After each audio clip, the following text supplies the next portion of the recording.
Wakana Gojo is an insecure but passionate Hina doll tailor. Due to his hobby, Gojo isolates himself out of fear of being ridiculed. One day, Gojo meets Marin Kitagawa, a popular classmate. While he is on cleaning duty after school, Kitagawa arrives, and they have a conversation where she tells him that he needs to be honest about his true feelings. That night, Gojo reflects on what Kitagawa had told him. When his sewing machine stops working, his grandfather expresses his desire to buy a new one. While a new machine is being delivered, Gojo decides to use the one present in his school's sewing room. However, Kitagawa arrives, and instead of laughing at him, she expresses her admiration for his tailoring skills. Suddenly, Kitagawa removes her clothes and shows Gojo a cosplay outfit of a video game character she has been working on, which he inadvertently berates. She then asks him if he might be able to make one, explaining how important the character Shizuku Kuro is to her. Despite having never done clothing for a real person before, Gojo agrees to assist her and promises to do his best, much to Kitagawa's delight. Kitagawa explains her desire to cosplay as Shizuku, a female character from the erotic video game Slippery Girls 2, leaving Gojo perplexed. She then explains that gender does not matter when one enjoys doing something, to which he agrees. Afterward, she gives him an instruction booklet on making cosplay outfits. The next day, an eager Kitagawa unexpectedly arrives at Gojo's shop. Gojo feels uneasy about taking her measurements while naked, but an unfazed Kitagawa strips down to reveal she came in wearing a bathing suit. When he inquires if she finds this embarrassing, she responds that it is not. As such, Gojo pushes his impure thoughts aside and begins measuring Kitagawa more professionally. Despite his concentration, a flustered Gojo has difficulty measuring her bust and inseam, though he eventually obtains the complete measurements. Gojo then asks Kitagawa if she has any references for Shizuku, prompting her to give him both Slippery Girl titles. Later that night, Gojo plays the games for research, much to his grandfather's dismay. The night before returning to school, Gojo has a vivid wet dream about Kitagawa. At school, Gojo evades Kitagawa for most of the day. She finally manages to find him at the school entrance and asks if he wants to go shopping for the materials needed for the outfit. However, Gojo reluctantly refuses. When Kitagawa finds him again, Gojo explains why he left. Seeing his low self-esteem, she assures him that they are friends. They then head to multiple shops. Later that night, they head to a ramen shop, where they embarrass and worry the other customers when they discuss the Slippery Girls games. Walking back, Gojo tells Kitagawa that because of his line of work, he can only call things beautiful or pretty when he truly means it. Before they part ways, Kitagawa mentions an upcoming cosplay event will happen in 2 weeks. Seeing what little time he has, Gojo becomes worried. Now that the next cosplay event is in 2 weeks, Gojo becomes stressed. When he heads home, his grandfather falls over after seeing one of the contents in Gojo's bag. As such, Gojo takes him to the hospital, where his cousin, Miori, joins him. At school, Gojo explains what happened to Kitagawa. Genuinely worried, she tells him that she wants to help him in any way possible, so they exchange their contact information. Thanks to all the tasks he had to do, an exhausted Gojo becomes distraught until he remembers a conversation he had with his grandfather, which reinvigorates him. The next day, Gojo tells Kitagawa he finished the outfit, much to her surprise. When she admits she did not clearly convey the situation to him, Gojo is relieved to know that he still has time to complete the outfit. However, Kitagawa breaks down crying and apologizes profusely. Gojo manages to calm her down by telling her that it will be worth it if she is happy with the outfit. When Kitagawa puts it on, she is immensely pleased with the results. Kitagawa excitedly asks Gojo to take some pictures of her. When he does, he asks her to pose more as Shizuku would. Once she is happy with the results, Kitagawa uploads the pictures on social media.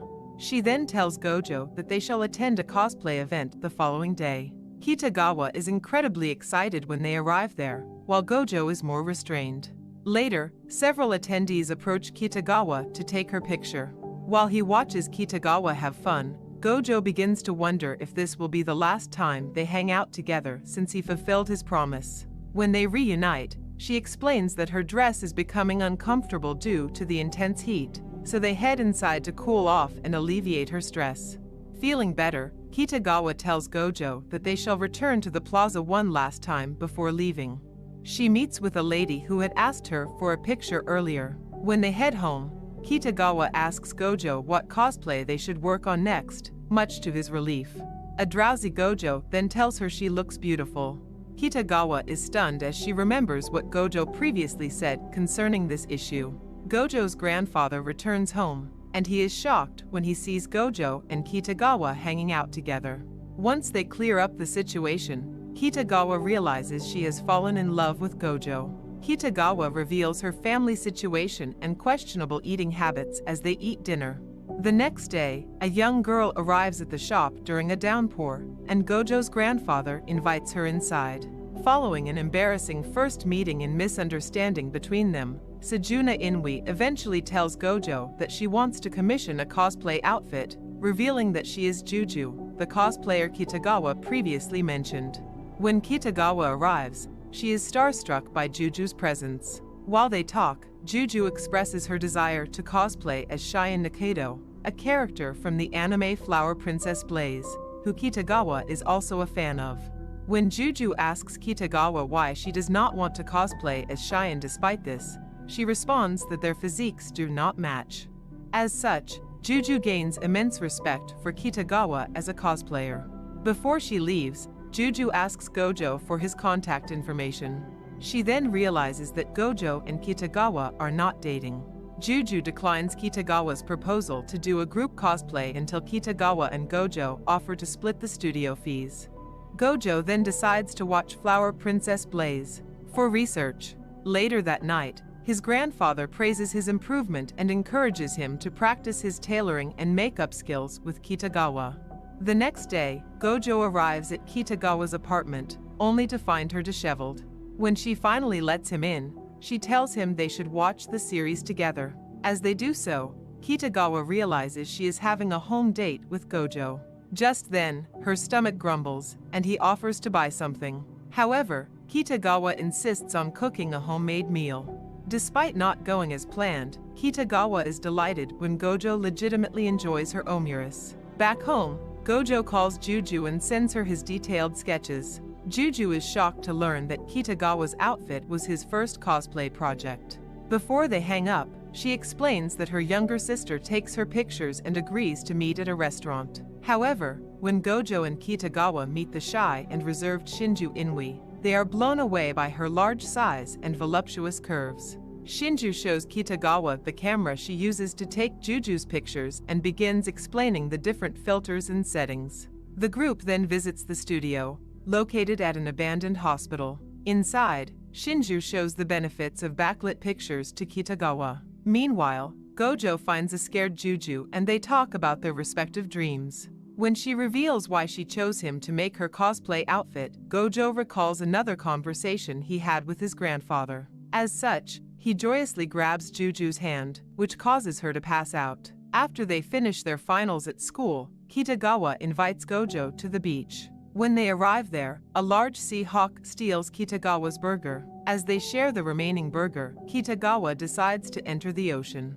Once he joins her, Gojo reveals that he never got to visit many places during his childhood due to his hobby. Stunned, Kitagawa tells him that she will take him to many places during their summer vacation. Realizing what she just said, Kitagawa excuses herself.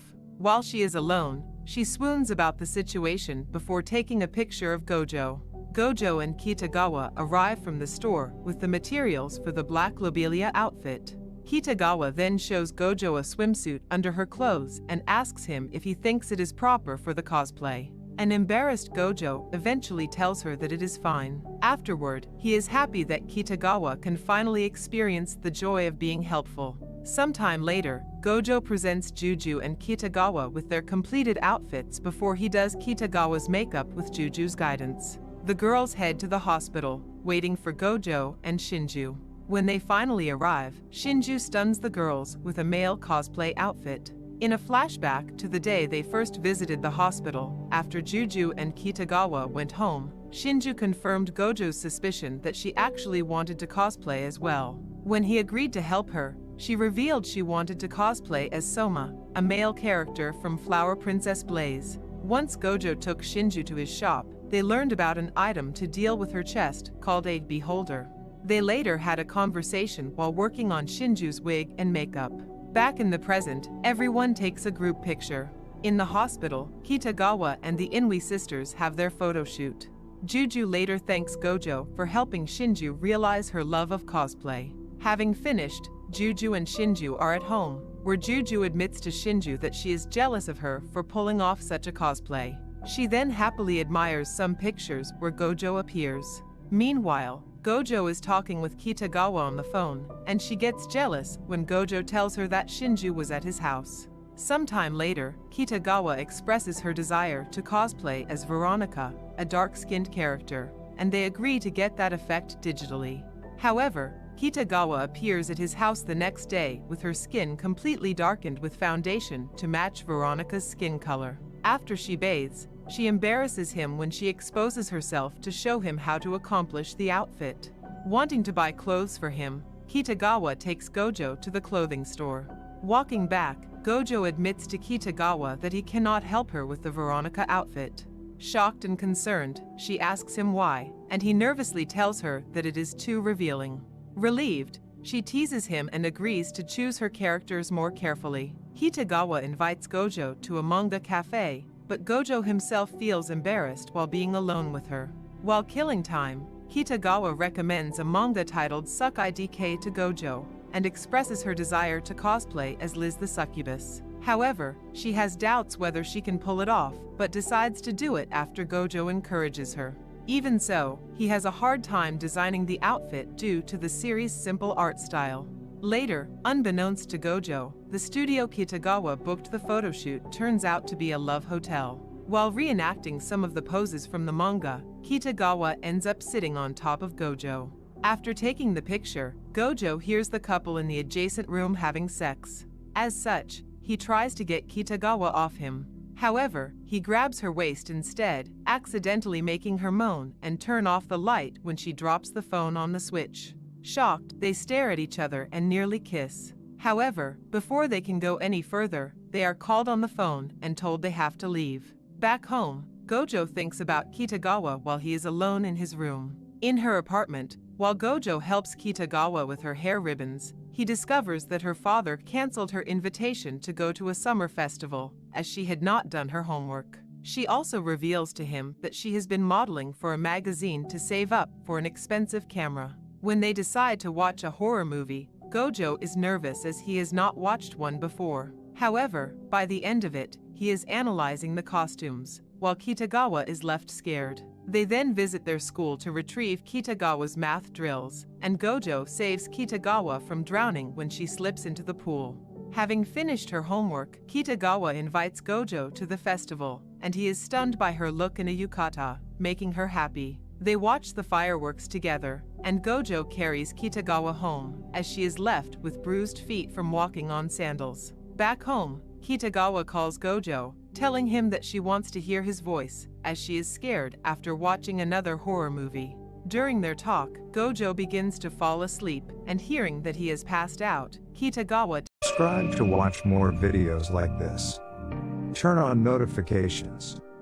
And leave a like, it really helps the channel out. Thank you for watching.